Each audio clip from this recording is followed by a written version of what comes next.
Bonjour à tous, je vais répondre aujourd'hui à une question qu'on nous pose souvent, à savoir qu'apportent vraiment les nouvelles mises à jour du simplex 2.76 et 2.77.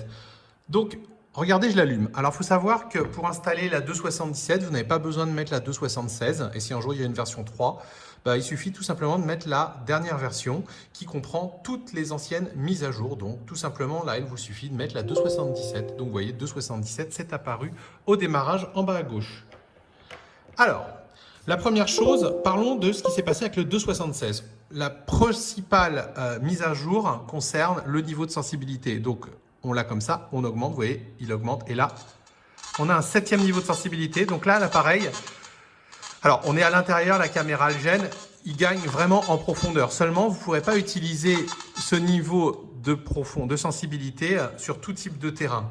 Donc,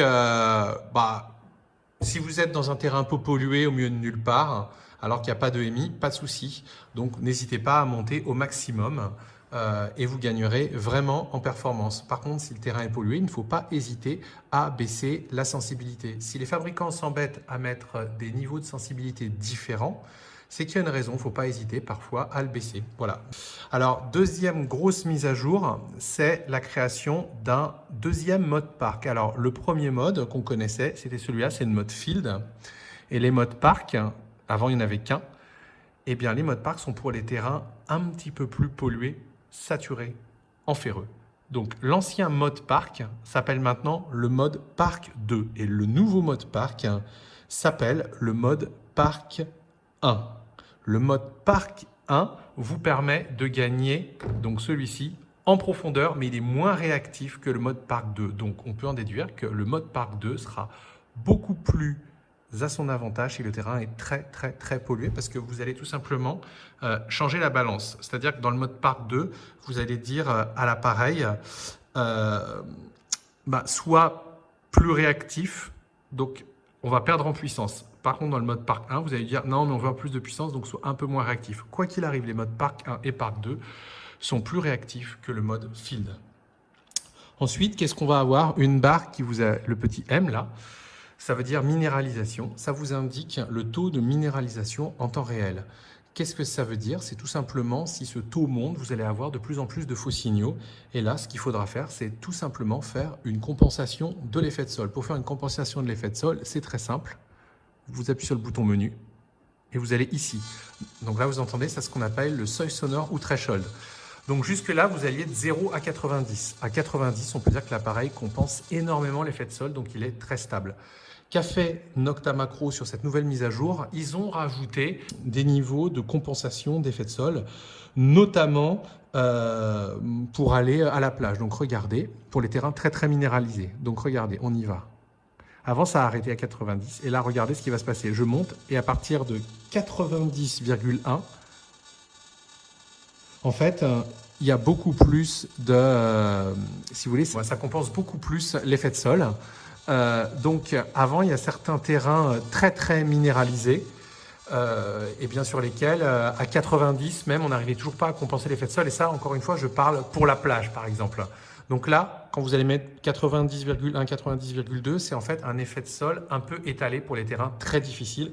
Donc, ça sert à ça. Vous avez remarqué que le mode tout métaux a été renvoyé à fond sur la droite parce qu'en fait, ce n'est pas un mode qu'on utilise beaucoup. Et maintenant, vous allez pouvoir régler le seuil sonore. Donc, regardez, on va sélectionner le mode tout métaux. Voyez, vous entendez là le seuil sonore, c'est le petit bourdonnement qui vous aide à compenser l'effet de sol lors du pompage. Donc, regardez, vous avez un nouvel icône qui apparaît, c'est celui-ci. Donc, on va aller voir. Et là, vous entendez le threshold et on peut le baisser et mettre moins. Il faut savoir que sur certains détecteurs, ça fait un boost, sonore ou pas, et ça permet d'éliminer les interférences. Là, on n'a pas encore fait les tests parce que c'était le confinement, mais on ira voir sur le terrain si ce réglage du threshold a une influence sur les performances ou pas. Normalement non, mais sur certains détecteurs comme les anciens Tesoro, eh bien, actionner le seuil sonore permettait de faire un boost. Maintenant, qu'est-ce qu'on a? Avant, quand vous alliez dans un menu, vous voyez, vous êtes dans un menu, vous vouliez sortir. Il fallait tout simplement attendre que l'appareil s'en aille. Maintenant, il suffit d'appuyer sur la flèche du haut. La flèche du haut sert à revenir dans le menu. Aussi, ce qu'ils ont fait, c'est qu'un truc qui était assez désagréable, quand vous étiez dans un des menus, par exemple celui-ci, Maintenant, vous voyez, il va falloir attendre, ça fait déjà 3-4 secondes, il va falloir bien attendre 5, 6, 7 secondes avant que ça revienne au menu, alors qu'avant, ça revenait au bout de 2-3 secondes, ce qui fait qu'on n'avait vraiment pas le temps de régler. Donc ça aussi, c'est quelque chose de très très bien. Qu'est-ce qu'ils ont fait d'autre? Tout simplement, ils nous disent que l'identification pour les cibles en profondeur a été améliorée. C'est vrai que quand on a fait nos tests, on a remarqué que parfois, on avait un petit son pour une cible en profondeur, mais on n'avait pas d'identification numérique.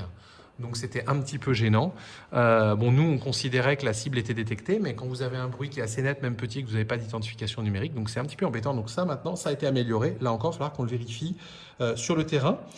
La localisation sonore du pinpoint a été améliorée. Apparemment, il y avait un petit problème sonore sur le pinpoint, donc bon, ça, on ne l'avait pas noté, mais enfin.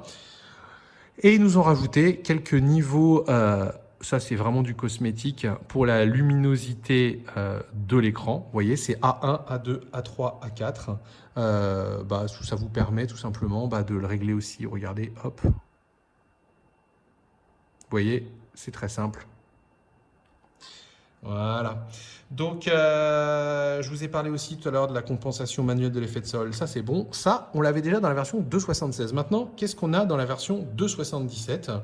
Alors, vous allez voir, c'est pas mal du tout. Alors, là, regardez, quand on va sur le son, là, on est réglé sur le son casque sans fil. Il y a 4 niveaux. Mais qu'est-ce qui va se passer quand vous allez rajouter un casque filaire? Donc, vous voyez, j'en ai un ici, casque filaire. Alors, il faut savoir que pour ajouter un casque filaire, il vous faut ce petit adaptateur que vous pouvez avoir chez tout bon vendeur, et donc il se branche à l'arrière. Donc regardez, je branche mon casque et je vais aller brancher. Alors regardez, au moment où je vais le brancher, ce qui va se passer, là on va avoir des niveaux sonores qui vont apparaître en plus. C'est génial, vous avez vu? Donc là maintenant on peut régler le volume dans le casque directement depuis l'appareil. Donc on a 4 niveaux sonores bas et 4 niveaux sonores hauts. Donc bas c'est L1, L2, L3, L4. Et haut, c'est H1, H2, H3, H4. Donc, c'est vraiment très pratique. On peut régler son volume sonore. Regardez. Regardez, vous voyez comme c'est bien fait? Donc ça, très très intéressant. Et dès qu'on va brancher le casque, le menu va changer. Donc ça, c'est vraiment très très joli. C'est assez impressionnant. Et puis en fait, la dernière chose la plus intéressante. Donc là, on va débrancher le casque. Vous voyez? Hop. Et là, vous allez voir, les menus sonores sont revenus. On va remettre un petit peu de son. Maintenant, on a une fonction vraiment très intelligente qui a été rajoutée. Donc regardez, je rallume. Voilà, vous voyez, il est complètement troublé l'appareil. Et ce qu'on va faire, on va appuyer une fois rapidement sur Pinpoint. Et là, ça va faire mute comme sur une chaîne hi-fi. Donc vous voyez, là, l'appareil n'est plus du tout troublé. Donc quand vous allez pinpointer, vous allez appuyer rapidement un coup. C'est comme la fonction mute pour rendre muette votre télé ou votre chaîne. Vous voyez. Et là, on revient. Là, il n'y a pas de problème. Dès que vous les pinpointez, et si vous avez un pinpointer qui est en 12 kHz, vous appuyez là-dessus et ça, tout simplement, désactive le son du haut-parleur. Donc ça, c'est vraiment très, très intelligent aussi de la part de Nocta Macro. Je vais rappeler quelque chose. Pour la démo, on vous a montré un pinpointer Pro Pointer AT qui donc malheureusement perturbe le simplex parce qu'ils sont à même fréquence. Mais si vous utilisez un pinpointer Nocta Macro type Pulse Dive ou Pulse Dive Pointer, eh bien, vous n'aurez pas d'interférence du tout et vous n'aurez même pas besoin d'utiliser cette fonction mute. Et sachez aussi que le son de votre pointeur Nocta Macro tombera tout simplement dans votre casque sans fil du simplex ou tous les casques Green Edition, donc ceux qui équipent aussi donc les amphibios et les multi-cruisers. Attention, ça ne fonctionne pas cette technologie avec les anciens pointeurs Nocta Macro, à savoir le Nocta Pointer et le macro pointeur. Donc pour conclure sur cette mise à jour, elle est vraiment très très complète, très utile, et dans l'histoire des mises à jour de détecteurs de métaux, elle restera dans les annales tout simplement parce que c'est la plus complète qu'on ait jamais vue. L'appareil vraiment gagne en fonctionnalité, on n'a jamais vu ça dans une autre marque. Là, c'est tout simplement un appareil avec des fonctionnalités nouvelles, très très utiles et très bien pensées comme ce niveau sonore et la fonction mute. Voilà.